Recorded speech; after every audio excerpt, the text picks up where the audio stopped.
level we've never seen before. Being a dick in Portland in 1974 was super fine because you could move to Minnesota. That information now travels with us at scale. You don't even want to know how much of a jerk your great-great-grandfather was. So I was basically watching this and thinking to myself, oh crap, I should be recording this. Because then I start talking to myself, or talking to him, talking to myself. But then I'm not recording, so it's kind of pointless. So Is going to have a conversation and I have to with their remember to granddaughter, turn and my they're going to speaker have to on. explain their points of view on everything. Now forget the politics, life, everything.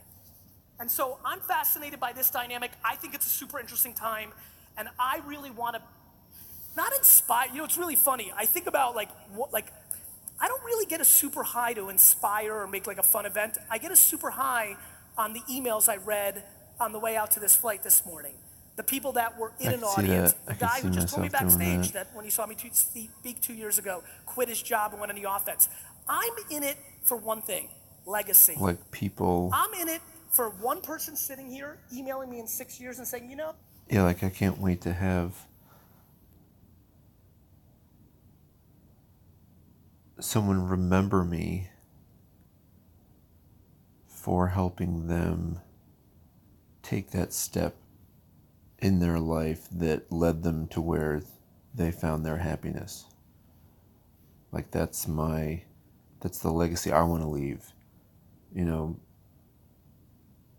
watching Garyvee do what he did and being able to break it down into a step that was, while not understandable, easily doable, so that each stage of, or each level of aptitude, I think might be the right word I'm looking for. Each level of accomplishments, or each level of, with each goal being met, basically is what I'm trying to say. Like I feel myself changing from gaining more self, from receiving a lot more self-awareness. I have, as a result, been able to do what Gary's doing. I essentially have convinced myself that if money wasn't an issue, what would you want to do with the rest of your life? So I've been able to literally fantasize about the stuff that I'd want to do just because I think it needs to get done in the world. And instead of, working for money to, basically instead of working just for a paycheck, I wanted to work to share the knowledge in order to build, what we'd all like to see in the future, stuff that makes us happy, and to be able to have a system and an economy and an environment where that is able to happen is very key. And that's what I feel like I am to Garyvee's message, or to his thesis, is, while you're paying attention to where attention is paid, I have been paying attention to how attention can be paid online, instantly, globally, if that makes sense. So I feel like our paths crossing make the ending of each other's story, and in each of our successes, or basically we end our stories happy. So, coming back at you now. As a manager until you came to Portland, I was a little high on myself and thinking I was special. I was building towards the wrong path that wasn't going to be historically correct. And I am just fascinated by the fact that the most simple of traits now is the fundamental game we're playing. That is crazy to me. As we go more Jetsons, the people that know how to play like the Flintstones are gonna win. Literally, I believe the manners that your great-great-grandparents have are far more suited for where we're going than the majority of us. That we don't realize what's actually happening in front of us, which is we are all, not just me all day putting out content. D-Rock, where you at? T-Rock. Not just fucking having a weird dude following you around full time, filming you. Not me, all of you. Maybe mine's an extreme version, but for all of you, you were documenting your entire life at scale forever. And That right there, when he said that, so I was listening, half an hour in, then I was like, crap, I should be recording this because I was having a lot of interesting thoughts that I wasn't having out loud because I wasn't recording myself. So now that I'm recording, here they come. So basically, the recording yourself, I think the way, like when Garyvee's ability to, where am I going with that? No idea. Sorry. On to the next one. head around that, two things unfold. I hope for 95% of you. You start telling Number the one, truth. the quality of the life that you're trying to live as a human, so that you're proud about the conversations you have at 60, 70, and 80. And when you get there, a funny thing happens. As you push yourself to be a better fucking human being, better things start happening for you in your actual selfish business wants and needs. And so That's what's hope going to blow my that I mind. can suffocate and ignite a mindset here today of people actually understanding what they're doing. Think about all the dumb shit you believed 5 years ago that you don't believe anymore. We keep evolving. We keep changing as we grow. I implore you to understand how big the stakes are in the world that you live in right now. The opportunity is so ridiculous. And so let's get into the details before I get into Q&A of this. I am desperate for every person in this room to understand a couple pieces of data. Number one, if you So this believe part I that this haven't is the listened remote to. control of our society the way I do, then it gets really interesting when you start thinking about social media. Social media is this nice little, in my marketing world, it's a slang term for nice to have that you support with television, things of that nature. Obviously with a lot of young faces, it's norm for you. It's the main communication funnel, but it probably has a balance between business and your real life and what you're doing as a human. I need everybody to understand something. More than 50% of the time spent by all Americans on a cell phone is on a social network. This is pretty much the punchline. Like, by the time, how many people here are retiring in 10 years? And I don't mean you're gonna open up a bunch of these and you're gonna fucking crush it and buy an island. I mean you're fucking old and you're finished. How many people retiring in the next 10 years? Great, 0. So for everybody here, please understand the following. Everything that is running our society's attention right now, Facebook and YouTube and Instagram and Snapchat and Twitter, everything 12 years ago did not exist. The smartphone did not exist. Uber did not exist. Airbnb did not exist. Nothing. If everybody, back to the awesome dude with the fucking horse t-shirt, the reason I wish you could take everybody back is we do not have context to how remarkable, it's tough. The people that lived during the Great Depression, the people that lived during the World Wars, the people that lived during the Industrial Revolution, it's hard because it's our lives. It's hard for us to understand how different it is for us than the prior two generations. It's difficult because you have no context to anything else. But the stakes and opportunity are all time. They're all time.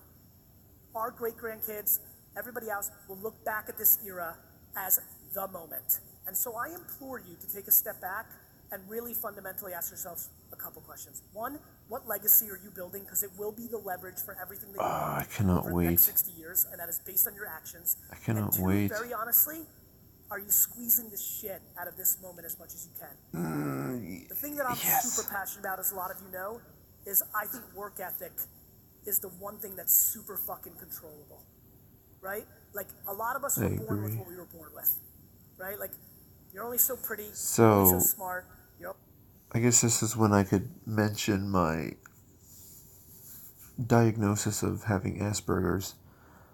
That's what I feel like I have been given. And as Garyvee said, the lifestyle that his parents afforded him helped him to be the person he is today, that is able to communicate to you in such a way that is helpful for you. That's his gift, and that's what he feels like he needs to share in gratitude and understand that, or have us understand that he's just happy that he can deliver that message, basically. So where was that taking me? Oh, Asperger's, yeah. So this is part of my self-awareness thing.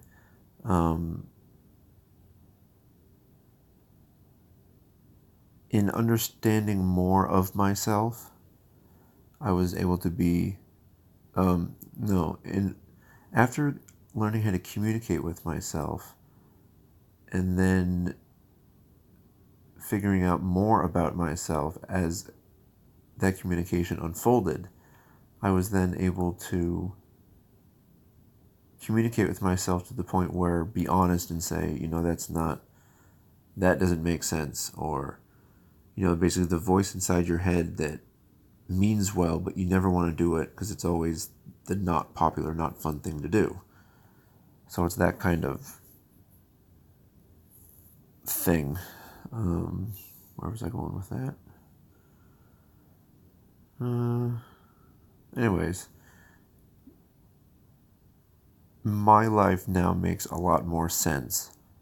And it's almost as if I feel like I am learning. I am seeing how it would look if a 4-year-old was to start learning. But I can think about it in a grown-up's perspective, if that makes sense. It's almost like I have to learn, like the whole thing with people with or people on the spectrum not having good, not having an effective ability to understand the body language communication, like that kind of hang up I'm picking up on more and more, and it's because I know to look for it, and I don't look at someone, see their eyes, and then quick dart my eyes away as I used to, and I'm sure everyone has those moments. But instead of doing that, I actually look at the person, and then they look at me, and then I see them look away, and I think, oh, I wonder what that means. And then you have to read the situation and figure out, why do they look away? What does it mean? Were they smiling? Were they not smiling? So you basically have to learn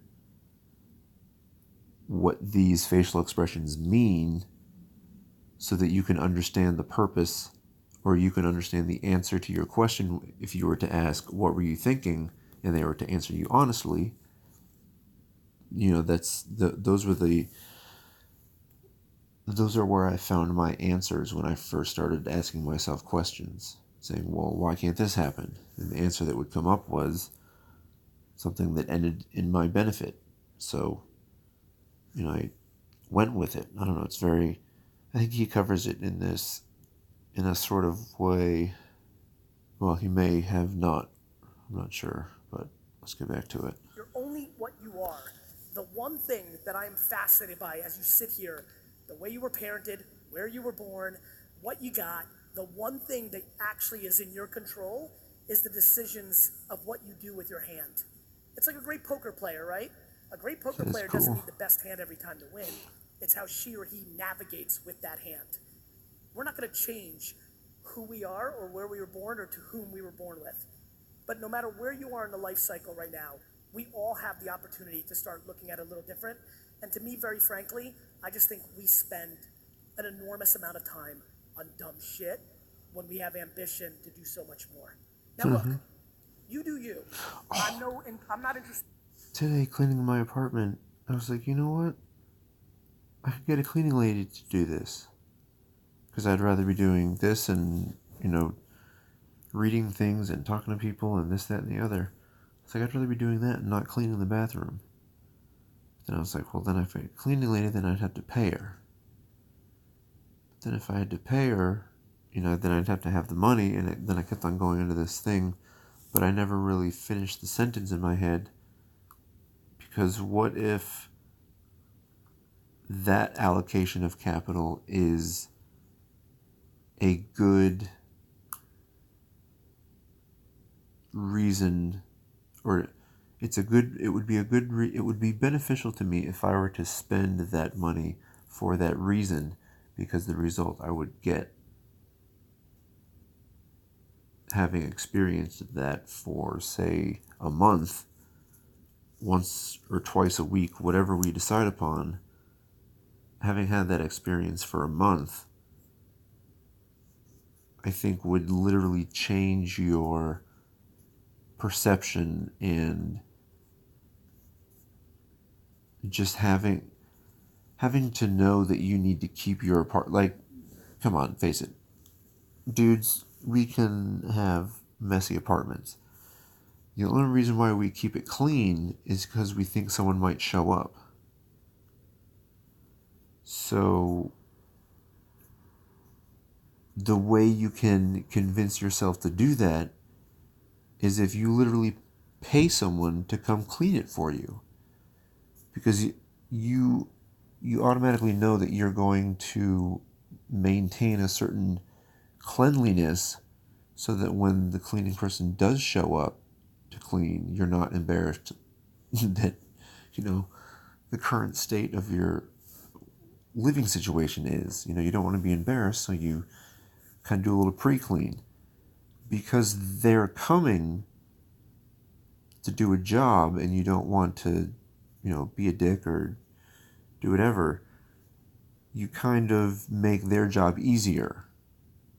So it's almost like you're paying someone to hold you accountable to keep your apartment sufficiently clean, so that it wasn't as embarrassing for them to come and clean it. I don't know, very bizarre, but just an example of how my mind works. I'm really not.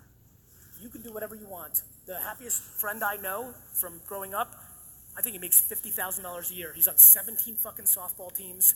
He fucking takes every vacation day off, and he's happy as shit. And I love him, and it makes me so damn happy. I have friends who were early employees at Facebook. They have $100 million in a bank, and they're miserable, and it's shit. This is not a money conversation. This is very simply, do your actions back up your mouth? I like that. To me, looking at the hashtag, looking at people talking about this, looking at their social media, when I have the whole East Coast to West Coast long flight, I get into a lot of work. I get all my work done, and then I start looking at all of your social media on the way here. And I look at the hashtag, and I see what you said about the earlier speaker, and I do my thing, right? The thing that fascinated me a lot about this conference is you've got a lot of people peacocking in this organization. AKA, a lot of you are talking big shit. And I don't mean about this conference. I went back and looked at all your tweets. Did you know there were 37 billionaires sitting with us today? I'm fascinated by that. I'm fascinated because we're sitting in a world right now where entrepreneurship is on a pedestal of cool. So everybody's flocked to it. And everybody's talking about how they're gonna crush it and what they're gonna do and who they're gonna be. And then you look at their content, and every Friday night, they're at a fucking concert. And every Sunday morning, they're this. And every Tuesday afternoon, they're that. And they watch a shitload of fucking Netflix, and they're incredible at fucking Candy Crush and fucking. And so I go on this rant, not to do anything or to razz or to fucking call anybody out. I'm just asking a very simple question. I promise you, if you want to be pumped professionally and personally, there's one thing that will drive you to the biggest success. It's called self-awareness. Do you know who you are? Do you know what you're about? Yes. Are you actually talking about shit that you care about? Yes. Or are you talking because 3 or 4 people that you love talk that game and you just feel like you've got to fit in or appease your mom or dad or uncle or aunt or grandmother's ambition? The thing that helped me so much was just self-awareness. In 4th grade, I punted school because I knew I sucked at it. I knew that I could make $3,000 a weekend as a 10-year-old selling baseball cards, but I couldn't spell 90% of the words that were being thrown at me. It was just who I was. It was how I was wired. And I implore everybody in this conference whenever he says to wired, really I think wonder about if this incredibly interesting thing, which is came across this the same way I when you're did. self-aware and you can get to that place of understanding yourself, I implore you to triple down on your strengths and punt your weaknesses. This country is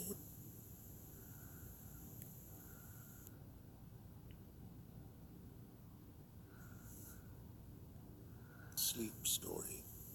So Travel to the south for of 30 France. minutes? I'm Stephen Fry. Oh, 24. I'll be your guide Seriously? as we meander lazily through the lavender fields and sleepy villages of Provence. Seriously? The story I haven't seen those in a while.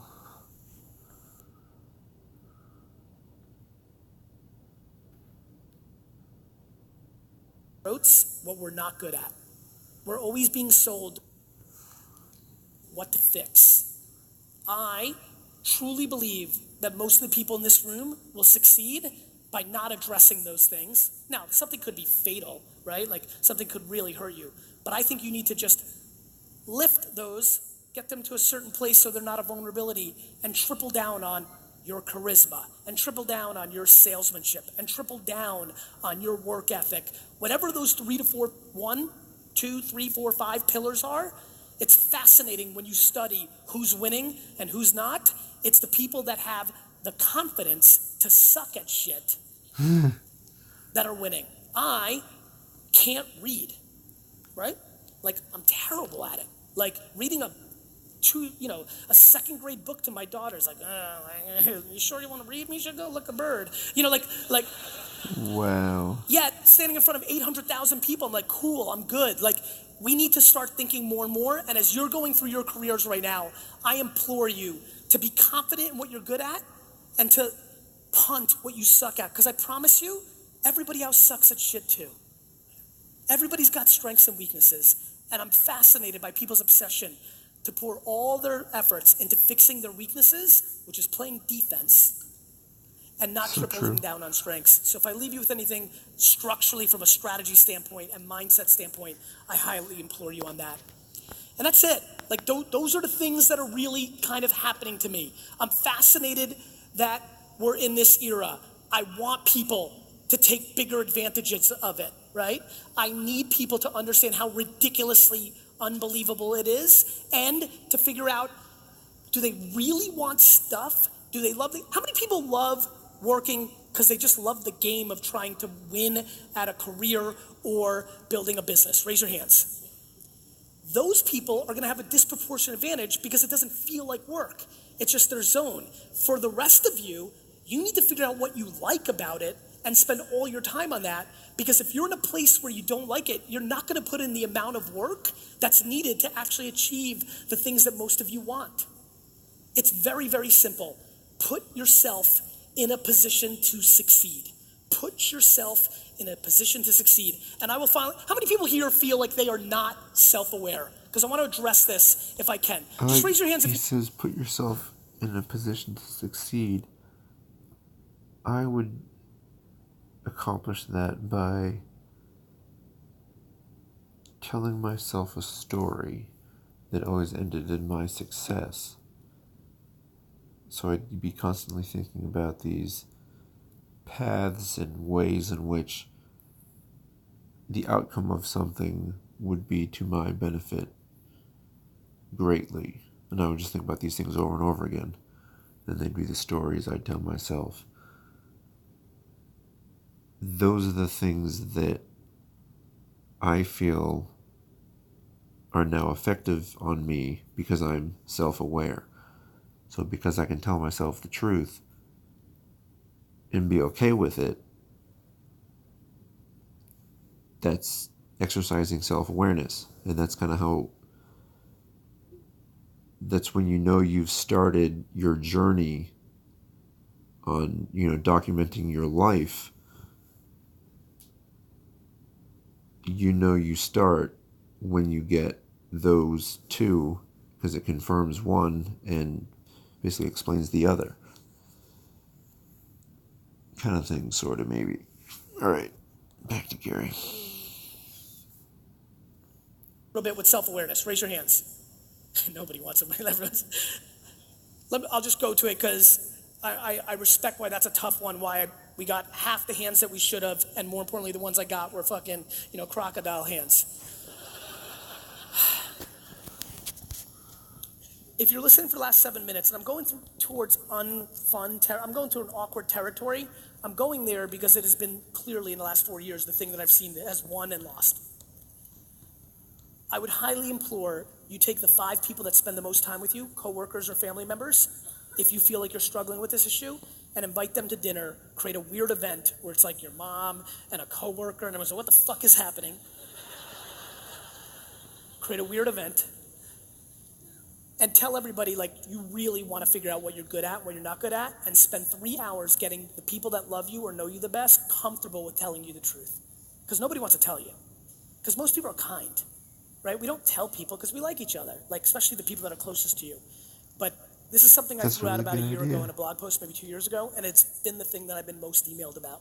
It's remarkable, and it's an unlock, because when you don't see it, when you're blinded to it, you're doing the same repeat behavior that's stopping you from the thing, and once you can break it, if you have the humility to be comfortable with yourself, to go there, it's a humongous unlock, and it is the disproportionate reason. Listen, my friends, a lot of people, when they talk about technology and social media and investing in business, they want me to talk about details, right? Like, we're about to do Q&A. Like, we'll go to it now because it's run in 2 minutes, I promise. And if you want to ask me a simple question of how to get more Instagram followers, I'm thrilled to answer it to you. I'm thrilled. I will give you everything I've got in detail. But if you ask me why I get to sit here today, if you ask me why I believe he's been able to build this business, my friends, all the magic is in the gray. It's not in the black and white. All the tactics you can Google right now. You can Google anything you want. You want to do Facebook ads better? It's the best deal in marketing. You want to sell shit? Do Facebook advertising. Your company should do a shitload more Facebook advertising. I should do more Facebook advertising. It's a fucking steal. It's the steal, right? Instagram influencers, fucking steal. People don't know how to price themselves. They give you awareness. Some are overpriced, some are underpriced. Fucking steal. Under 30, Snapchat ads, $3 CPMs, swipe up, people are watching videos. These are the details. But if you're fucking insecure, it's not gonna mean dick. If you don't know what the fuck you're doing with yourself, it's not gonna mean shit. The reason I spend my time on talking about this is not because I want to be a fucking motivational speaker and fluffy fluff and rah rah rah. It's because it's the fucking thing. It's the thing. If your operating system isn't right, you got no fucking chance. If you're not fucking in a, do you know how? This is what literally, and this picture just says it for me. This is what excites the out of me, is that I literally refer to myself as now understanding my operating system after this, or as a result of this diagnosis. So it's like a awesome thing to hear someone else explain it to you, how you've thought about it in your own head, of how awesome it is. And it's just bizarre to get so unbelievably hyped from someone I've never met before, and yet they've been able to consistently dictate my future thoughts the deeper and deeper I travel in their recorded history, if that makes sense. I think. Yeah, October 25th. So I was kind of in the 2018 era, and now I'm sort of going back into time. And it feels like the further I go back, the more I think he's in my head, kind of thing. Like, what's coming out of his mouth I've thought of, and it's kind of the same thing. So just interesting to notice that. Do you know that if you think I'm the best and I'm fucking the best and you're wearing my fucking hoodie and I'm the fucking best, do you know how good that feels? Phenomenal. Do you know if you're sitting here right now, never heard of me, and you're like, fuck this guy, I don't like his bravado. I don't give a fuck either. I don't care if you think I'm the best. I don't care if you think I'm the worst. I'm just in my shit because I'm grounded, because I know what I am and I know how I'm trying to live my life. And I want that for every fucking person, because let me tell you something, it fucking is the best. It's such a good place to be.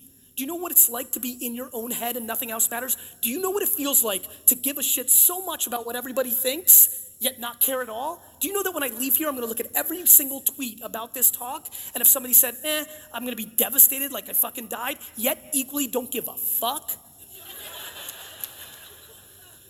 When you can get to that place, amazing shit happens. You know why?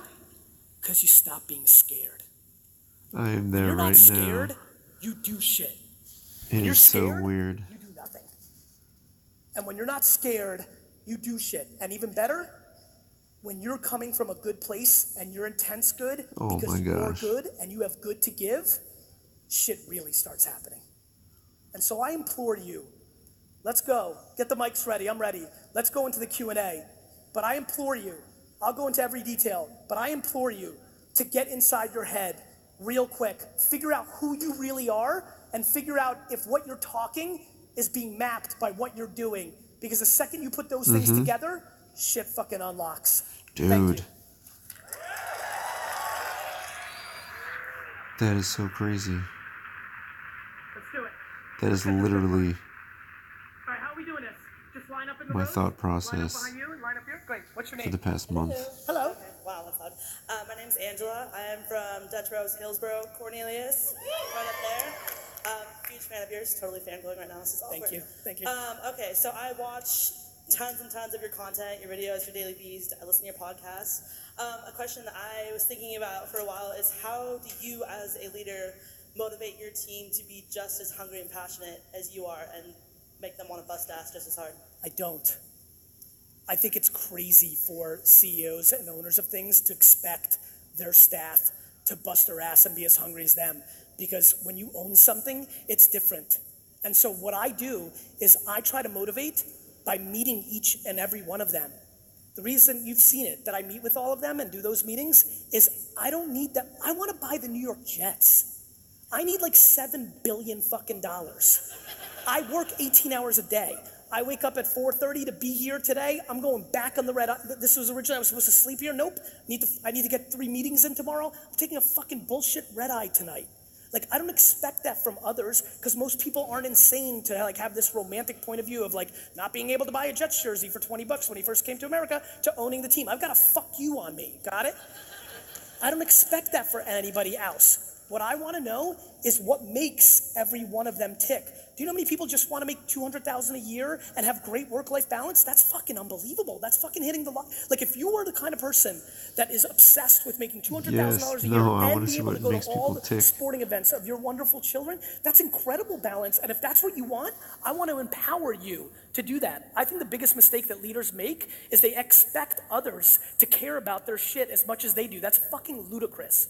I want to figure out what you care about, and it's my job to put you in a position to succeed. And hungry. And if that means seeing every fucking recital of your little Susie, I'm gonna fucking do that for you.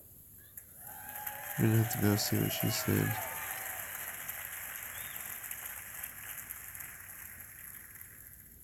What up, T? How are you, bro? Good, man. I'm Logan. I work for West Vancouver franchise. Oh, is this the thing we do, right? Like, you say where you're from, and then you're 4 people, and like, yeah, what up, fucking West Side? Got it. Just trying to get it down, I got it now, I got it. Groupies, my groupies. Yo, I'm from VaynerMedia, New York. D-Rock, give me something. Yeah. All right, go ahead. One thing that I've learned working with the company for so long is Hold the mic closer. everybody here has passion. Clearly. And we give so much, and I mean, it could be passion with our job, it could be passion outside, it could be whatever it is. You guys are so ridiculously lucky. I've rarely met we have an internal job board. I have full-time employees that try to help people get jobs to leave our company because we want it better for them. I've literally never sensed a truer purity of that mission as much as you guys have as well, and it's remarkable. You guys are very fortunate, and it stems from the top, and like-minded people find each other. It's really rad. I'm really impressed. I'm super pumped to be here. Go ahead. Basically, my question to you is, like, do you ever hold back any of your passion? Like, does it ever maybe get the best of you sometimes, and that you have to maybe take a couple steps back and realize, like, I may have gone too far? Why would you, like, so the answer is no, but but more importantly, the question, so for me, it's kind of like, I do lots of things out of passion that I'm not pumped about. For example, let's go back to football. 2 years ago at a Jets-Steelers game, there was like an 80, right, very good. Jets are beating the Steelers this is 4 years ago, for no reason. Steelers were much better, Jets were bad that year. Jets are on the verge of winning. This 85-year-old guy is coming up the stairs, and I get sports muscles. When I'm in Jets world, I'm not me. It's the only place I'm not me. I get too emotional, right? Yeah. So the guy's walking up, and the Jets are winning, and it's the fourth quarter, and I stand up, because I'm ridiculous, and I'm like, hey, old man, you're finished, old man, you're finished, right? And everybody's kind of looking at me because it was super inappropriate. And then I go, and I don't mean the game. Right. So my passion went too far there. So I understand. Hey, I'm a Seahawks fan, I understand. I get it. I guess great. ultimately what I'm trying, first of all, I think I just wanted to tell you that story because it's so fucked up. I needed to get it out of me. It's so horrible. I'm glad I was able to share. I feel better now. I guess it's just more like just like maybe like I feel like sometimes when I give off my passion to It makes people creep out. Yeah. I like to keep people on stuff or basically scare the shit out of them just because I give so much. Bro, honestly, as long as you're coming from a good place, so I do the same thing. I curse, I've got tons of, but I'm coming from such a good place that I'm not trying to impose any negativity. As long as your passion's coming from a good place and it's not a shtick because you think it's helping you and it's an act and it's not trying to do something that's bad for them, you're fucking good. Let the chips fall. You understand? Yeah. You've got to, this is back to self-awareness. You've got to ask yourself two very important questions. Number one, is it a shtick? Are you doing it because it's self-interest and it's a narrative you're trying to pay to do something selfish for you? Number two, are you doing it to suppress somebody because you're insecure about their skills that you don't have? As long as it's neither one of those two, fucking be as passionate as you want. Thank you. You're welcome. Wow, yes. Hi, Gary. Hi. I'm Erica. Nice to meet you. Nice to meet you, Erica. I run the social media pages for the Spokane Dutch Bros. Spokane? Yeah. So, 6 months ago, I was at an ad agency running their social media department. I was miserable. Not my kind of humans, just not my place. I watched your videos for about a year, telling me to hustle, telling me to do it, just work harder. So I quit my job. I started my own social media company, and I feel blessed, but in 3 months, I've doubled my salary, and it's really taken off. A lot to do with these people, but so my next question for you is, how do I go to the next step? You know, I've got this small business, I'm hustling, working 12 hours a day. How do I get to 800 staff? Is that what you want? I want to, yeah. I picture, my company's called Talk Fast Social. I picture a TFS on a building every day, and I work for it. Love it. So how old are you? I'm 26. Good. All right. Step number one. The next 10 years of your life, you have to close your eyes and think about nothing else. Now, that doesn't mean you can't find love. It doesn't mean you can't do other things. But the only way you can build something very, very, very big is you put those on a building and you put it in the back of your mind and you close your eyes. The biggest reason almost everybody fails in their big ambitions is because of lack of patience. You know I talk about this all the time. Yeah. People struggle because they want, what they do is they get a little success and then they start getting greedy in a good way. Not like I'm using it as a slang term for like, okay, right? You got a little momentum. You're like, wait a minute. Fuck, I can do this. And then people start getting greedy and they overextend themselves because they're rushing so fast to do, like, people like literally say things to me like, I gotta do 5 million or I gotta put my name on a building. They make up these things, like the Jets thing. The Jets thing is not even real for me. I've talked about it a little bit. I desperately want to buy the Jets because I think I'm more likely to win a Super Bowl for them than any other way, right? But the chase of trying to buy them is what gets me off, not getting it. I've forever in my life have never needed anything.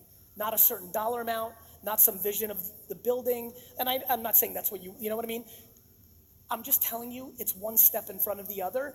Patience and doing tried and true things. I leave money on the table at extreme levels every year because I'm being patient and building real legacy and real relationship, step by step by step by step.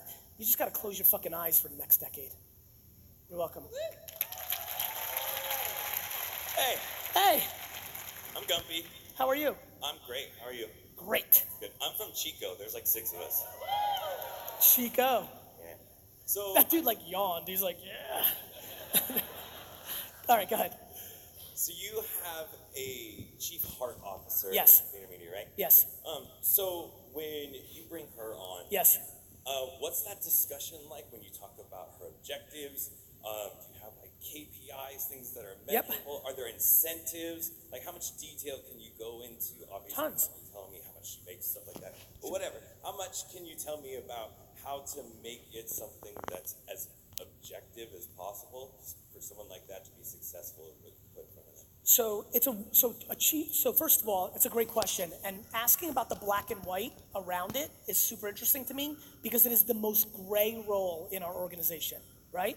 So for example, lifetime retention of employees is not a KPI because if we think if we meet like the young woman we just met, we may encourage her to start her own company. Like I'm trying to push 6 or 7 of my best people out and be like, you need to start your own company because we're gonna have a problem in 3 years because you're such an A and like you just need to like scratch this itch. So I'll be very honest with you. I micromanaged HR for the 20 years that I ran my companies in my entire life. It was until I found a soulmate in Claude who literally looked at all situations the same, and she was on the account side. And then she left Vayner, and I courted her to come back to do a totally different role because the truth is the KPI is how do you keep 800 people, 1,500 people, 4,000 people happy with the machine? And by the way, it's impossible. The level of cynicism that is in our society is extraordinary. It's so hard to prove to somebody that you care. Everybody is so scared to trust because they don't want to get hurt that it's easier to be cynical. I understand.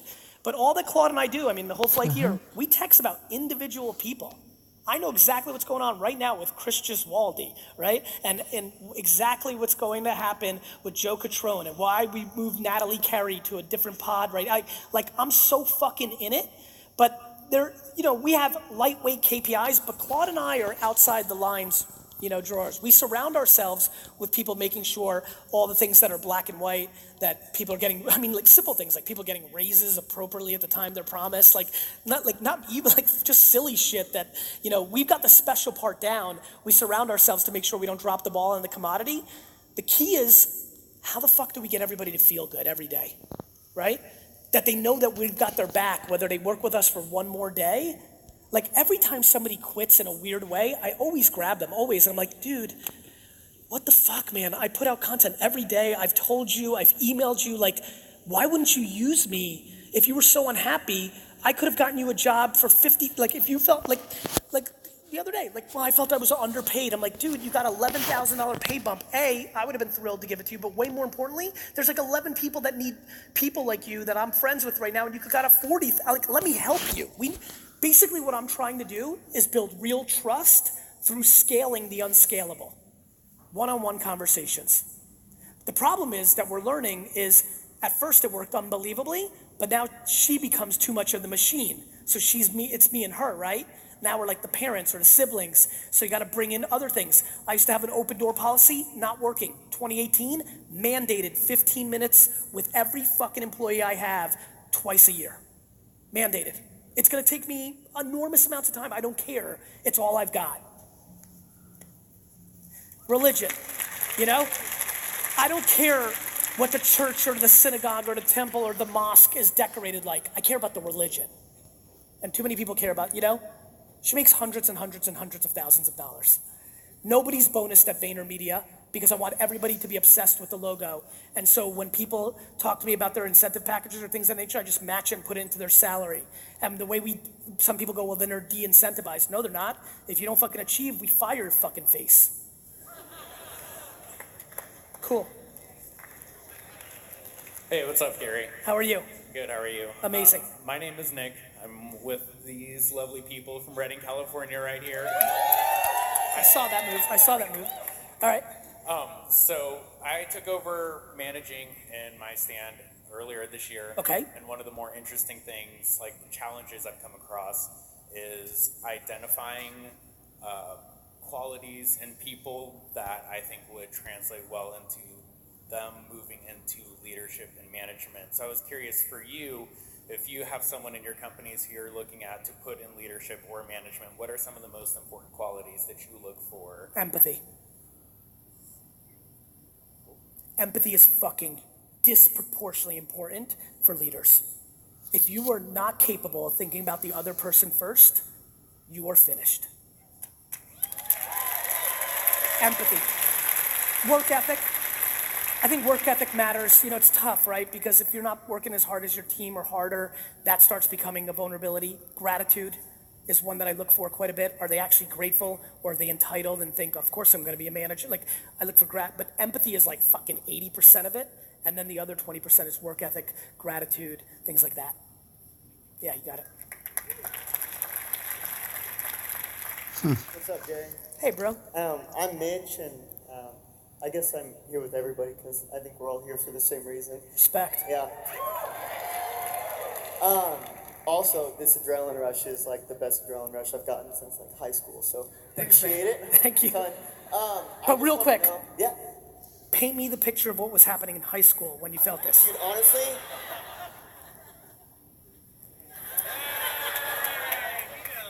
I'd say it was like my last home run when I was playing baseball, Respect. probably. That's not what we thought. Yeah. All right, keep going. So my question for you, you talk about the 7 to 2, right? Yes, You talk 7 p.m. about- to 2 in the morning. Uh-huh. Yep. And I just kind of want to know, because I know you're trying to be That's what that I'm Jets doing. owner. Yes. By the way, It's almost Woody 2 Johnson a.m. doesn't have shit on you. That's for damn sure. I just want to know, like, what's your side hustle looking like right now? Because obviously, if you want to get to that, like, what steps are you taking? So there? when I talk about side hustle, I talk about either really wanting something that you don't have right now or getting out of a bad situation.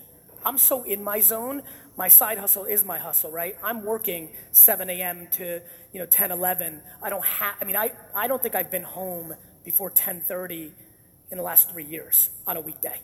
Like, my work-life balance is in extremes. I take 7 weeks vacation. I have the weekends, but Monday through Friday, I don't even see my kids. That's just how my wife and I and what we're comfortable with. Like, that's my reality. So I don't have that. I would say my side hustle is probably Garyvee. I'm spending all my time being the CEO of VaynerMedia, but because of the concept that D-Rock and I and my team have figured out, it feels like I'm me, like out and about, but it's because I only show like the occasion, I only talk 30 times a year. I just am able to create so much content. So I think my side hustle is Garyvee because I enjoy this so much. I enjoy jamming with you guys. I'm blown, do you know what, bro, if I could make you guys feel what I felt like when I heard that young woman say to me, I was in a job I didn't like, I watched your shit for a year, you pumped me up, gave me the courage, let's call it what it is, to make that leap, and now I'm doing twice as good, and do you know what it feels like to impact people?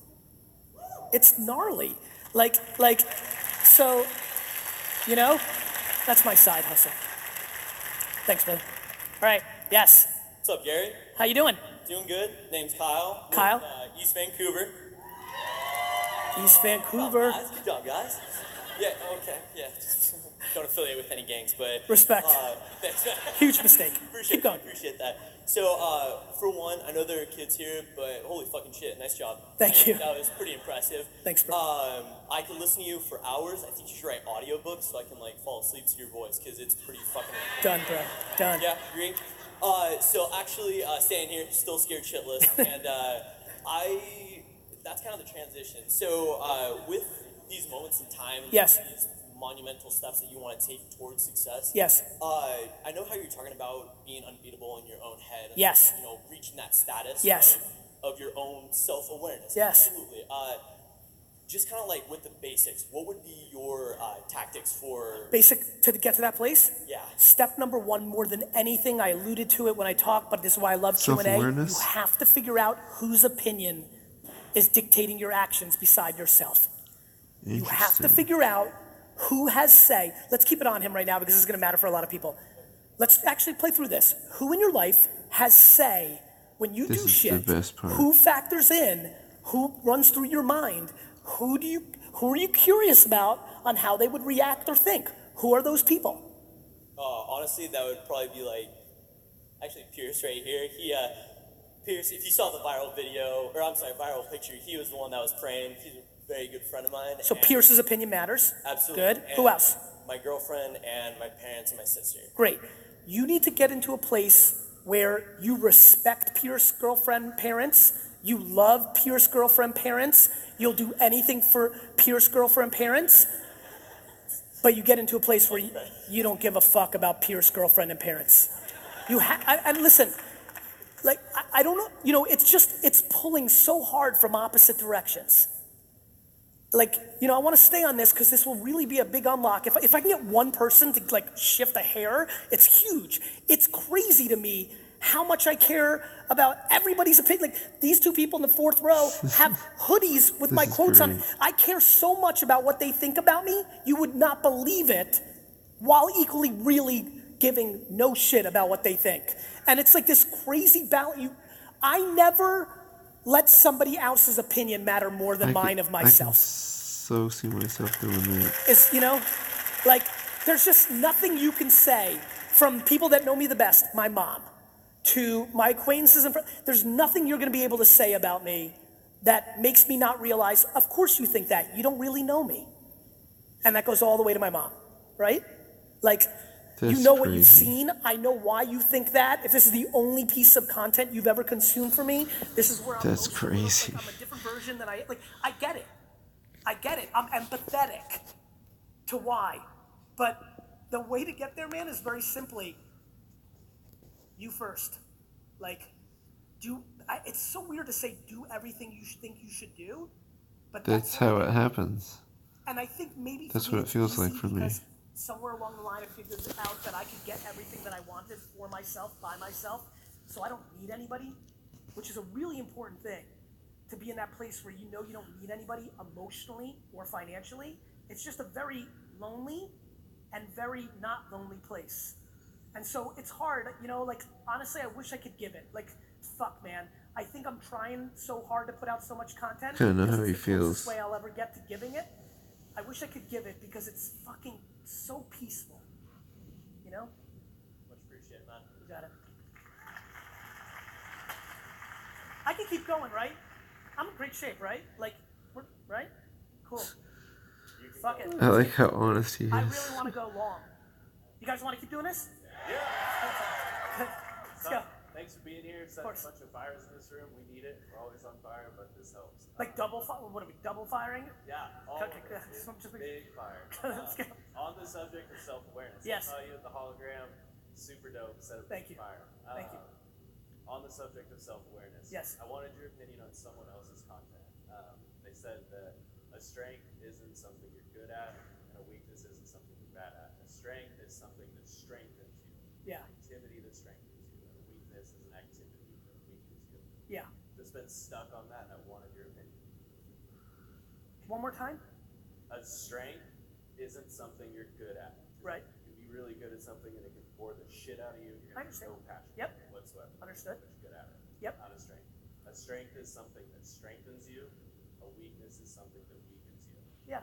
Cool. How much of that comes into self-awareness and Oh, working on that? I think there's a lot there. It makes sense to me when you, like, now that I've grasped it. Look, I'll be honest with you. I'm, for somebody that talks so much and puts out fucking 4 quotes on Instagram every day and fucking does all this stuff, it's insane how much I hate words. Like, I was just thinking, you saying that to me, I'm like, man, if somebody's saying one of my quotes to their buddy, I hate that. Like, I don't want that. Like to me, that makes sense. But my whole big thing is, and now what? Okay, cool. A strength is a fucking strength, right? Like, I don't know, like every fucking... That's a good point. Say for things that matter to you. Capital is unique because it uses everything you do to generate more savings. No. Fucking thing I just said. To me, it's about the engine. To me, why I like that you brought it up is it hit you in a way that made you thoughtful. Now my question becomes, are you gonna do anything with it? Right? To me, what I think has worked for me is the reason a lot of people, 25% of people don't like me at first, is I'm suffocating excuses. People So want to true. think it's other people's faults. It's fun to think you're suppressed. It's fun when you're not a manager, because then the manager sucks shit, right? And then when you become a manager, it's the regional manager that's an asshole. And then when you're the regional manager's an asshole,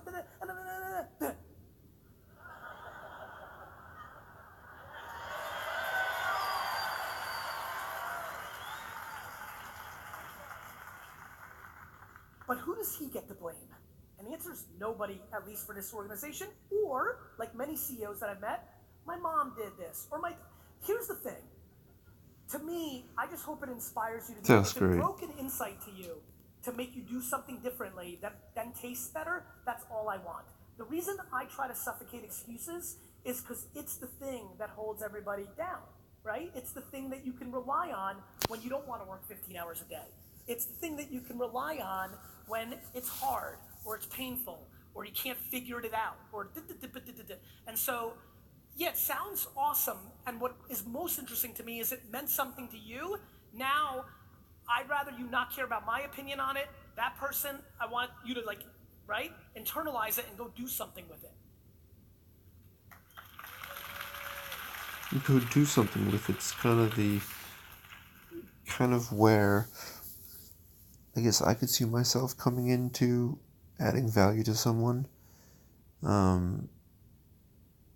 They get all inspired and motivated by what he's saying, but then when it comes down to it, they're not quite sure how it applies to them. And I think that's where, in getting to know the person, I could quickly tell them a story that would end in their success, revolving around Garyvee, or in their case, revolving around them, but to show them instances where Gary has done it in his life will hopefully enable them to understand how it can apply to their life with the story that I tell them. Sort of, essentially. Thanks, man. So personally, I think that growth and development within a company is like super huge. Like you gotta grow your people so that 100%. You know. So I just want to know what are some of the methods that you use to grow somebody, whether that's somebody that you see potential in or somebody that's Listening. slacking. Listening. Listening. It's listening. Everybody, there's no blueprint. There's 3,700 different things you could be like. Maybe you're slacking because you're in pain because your parents are going through a tough time. Like, there's just 8 million things. I always tell my employees, even once I get you to a perfect place, I'm prepared for your family to die the next day. And I say a very extreme thing, and I know it's a weird thing to say, but I say it because I need them to understand that what I think my responsibility as the CEO is to be prepared for everything. Like even I get you into a great place, the next day you may lose a loved one, or something else happens, or something silly like you're upset because or Bernie Madoff happens. It's really important. Like I had a friend who thought he was fine because he was going to inherit all the money, and the family lost all the money, and the pyramids. Like life, right? Life. Like you're cruising in Puerto Rico, and you have a mansion, and then weather, like shit, stuff, right?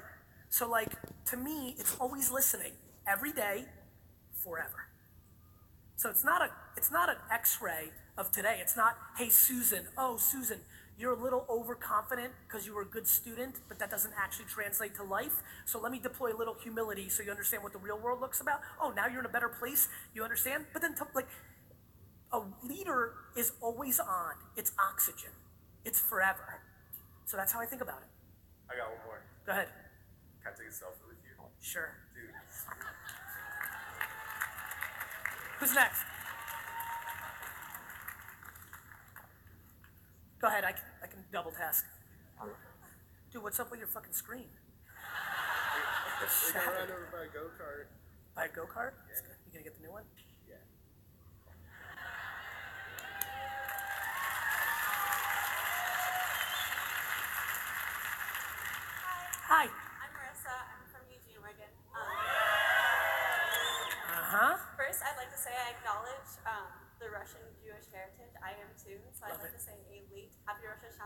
you. Anatova. Thank you. Also, I was just wondering, how long did it take you to find the balance between your work and your life? Like, you say you work 18 hours a day. Do you work while you sleep as well? And No. like that, or just I sleep really easy. good? I'm glad. Because I'm exhausted. I've never thought of them separate. Hold on to the mic. Hold on. You know, it was funny when you asked that. I've never thought of them separate. I really haven't. And that's cool because we work a lot. Like, you know, it's funny. A lot of people like are confused by my message. It's why I bring up my buddy in Califon, New Jersey, making 50K on 17 softball. I want that. I don't want the Jets, or I'm going to buy the Seahawks, you're going to buy the Jets, or I want people to just figure themselves out. I figured myself out. By the way, This is what I can't wait for. it's frowned upon.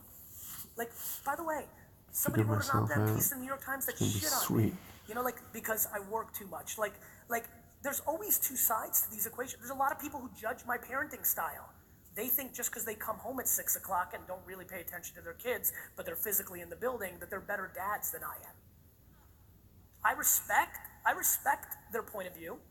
I understand how they can go there. It makes them feel better about themselves. I just understand. But you know, to me, I want you to make work and life the same, whether that's 9 to 5, whether that's 9 to 3 as a teacher and having the whole summer off, whether that's 18 hours a day, because it's just too big of a percentage of our time on earth. It's like literally what we spend the most time on. It's crazy. So to me, do you know how many people I know make $120,000 a year who, if they made $89,000, would be 50,000 times happier, and the only variable difference is instead of... I just had this crazy story that obviously ended with my success, but it happened with trying to find his... First I was thinking trying to find his apartment in the Upper East Side, but that would kind of be creepy. But how would I be able to... Like I was thinking, you know, you stay there till 10:30 at night, and he doesn't show up. And you're like, all right, so then he doesn't stay here, and then you just start picking random addresses. And I was like, no, Brady, you just freaking ask the doorman. Anyway, then I find the doorman. What was that? And then I guess I find his doorman, and I say, you know, how do you prove that it's him? He goes on his Instagram, and he has pictures of, you know, Gary's gonna leave, blah, blah, blah, whatever. And then I was trying to figure out, oh, well, then once I got the attention of Gary Vaynerchuk's doorman, then what would I do? So I started thinking of these, you know, questions I would ask him or things I would do to... So it's very bizarre how this knowing yourself thing takes a hold of your daydreaming imagination and just works away at reasons and ways and possibilities where you get what you need at the end of the day of that circumstance or that thing happening that you thought of. It's just interesting to see that that's where it started for him. And that's a confirmation for me to know that that's where it started for me. Because I can kind of look back on it and make sense of it and understand what's actually taking place and what's happening here. It's crazy how people get caught up in the wrong shit. So, to answer your question, I have no idea. I never thought of it differently. I grew up in a family business, so it's super intertwined, right? That was kind of my question. Like, have you always known that you were going to be a CEO and an entrepreneur and all of these big business things? You have a separate goal. I knew that I was a fucking terrible student, so education wasn't going to be my path. I knew that I wanted to pay my parents back for being the best parents ever and getting me out of communist Russia. I felt a real passion for that. So I did think, okay, I'm not going to get a great job because I'm not going to have a good education. So I'm going to go into dad's store. I'm going to build it up for him. And then during that time, you start, you know, all of us are still learning about ourselves, whether we're 45 or 14. You just keep learning, right? somewhere along the line, I'm like, wow, I'm a really good salesman. Then I'm like, wow, I'm a really good businessman. Oh, I'm a really good manager. I'm a really good boss. I'm a really good marketer. You just start building.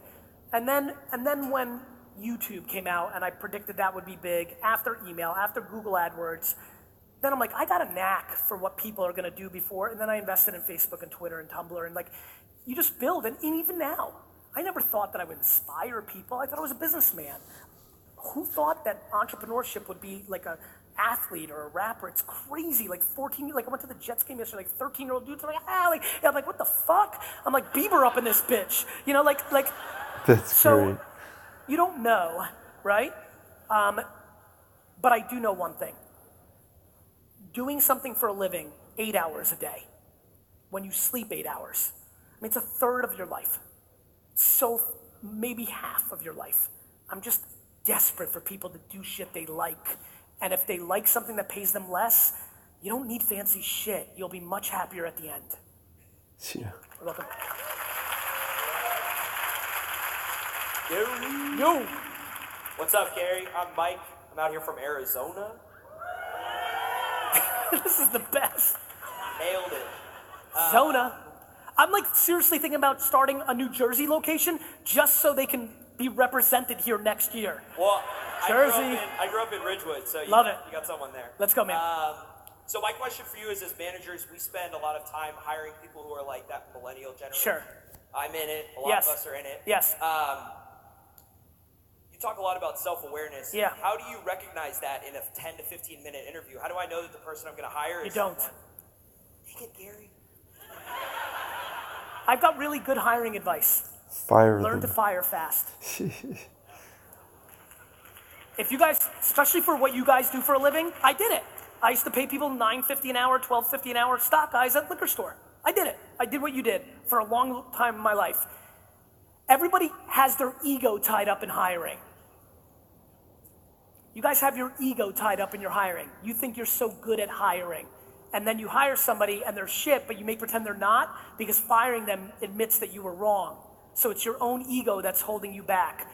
My ego is only balanced by my humility. I hired somebody for hundreds of thousands of dollars the other day, 6 months ago. I interviewed him 3 times. 3 times. That's a lot of time for me. I fired him 1 day into working at VaynerMedia. 1 day. Now, I fired him 4 months later, but in my head, he literally got fired the first day. I'm like, fuck. So, especially for this business, for all of you guys, check your ego in the door. You're not that great at fucking hiring, but good news, nobody is. Get good at firing. Thank you, Gary. That one's gonna work for you guys. That's gonna be a big one. Watch margin explode. What's up, Gary? How are you, brother? Daniel? Because let me tell you why margin's gonna explode. If you're not sitting and dwelling about what you're gonna do with fucking sucky ass Rick, you guys are gonna worry about the customer and maximizing margin. Fire. Go ahead. All right. Anyway, All right. So my name's Daniel. Daniel. Just like everybody else is doing. I'm from Coeur d'Alene, Idaho. Got my group over there. I actually kind of hopped like from that Yeah, I was line. about to ask you, what the fuck are you doing up there when the question line is right there? Shorter line, man. Respect. Hopped over there. Hack a couple it. people hopped Hack over it. here. There was like one person. I appreciate the hustle. Yeah, I guess. Smart. But yeah, anyway, so I got a couple questions. Actually, you know what's crazy about that? What's that? I actually think I'm actually weirdly intrigued by you now. I'm being dead serious. That's just a smart hack. I like it. I mean, it worked. I thought maybe they'd like, give them some more time, but they just were not here. So it worked. Good Really, shit. Very awesome guy. Anyways, okay, couple little things I want to ask you. First thing, how do you not burn yourself out when you're pushing yourself so hard all the time? I always hear people tell me, like, my whole life, Daniel, if you're going to push yourself that hard in this area, you're going to burn out. You'll give up. You'll slack. Do you feel like that way? No. Because you love it. If you asked me to hang a picture on that wall, I would burn myself out before I even got halfway to the wall. But if you told me to run like a $500 million business, for the next 17 years, 18 hours a day, I'd be like, bet. Fair. Okay, so another thing I want to ask you. If that's how, like, you are at that point, I guess, great leaders can inspire people. Yes. Bring them kind of the same point, right? The same goal, the same mission. How can you inspire other people to feel that same, like, desire to keep pushing and not stop, not feel like they need to take a break every other day, you know what I mean? Or they just need By to listening to them. It's gonna be the same shit, guys. It's not about us. You're a great leader, inspired? I'm like, yeah, by never thinking about my part. I'm a great leader and I inspire because I listen. Because I deliver when people ask for things, including, hey, I don't like this. I'm like, look, you don't like this, so there's somebody that I'm about to let go, right? She's on her 7th department. She didn't want to do this, she didn't want to do that, right? And I've been trying. That's it. I'm over it. That's it. Tried. Really, 7's fucking crazy, and so it's about them, bro. By the way, to build a great organization, you need B's and C's. I love C players. Who's gonna do C player shit? If we all had A's, nobody'd be doing anything. Everybody would be strategizing and architecting. I love when people on my vlog are like, what do you do all day? You don't fucking work. You're in meetings all day. I'm like, yep. Yeah, understand 16-year-old Charlie from Calgary that doesn't know what the fuck he's talking about. You'll one day hopefully understand what it is and what you're in. You're thinking all day. You're making decisions all day. That's what an executive does. All right, I think I'm gonna call it a night. I miss the times of stocking shelves. Been fun. I still don't know how I'm gonna do this, but an hour. Holy fay. Good night.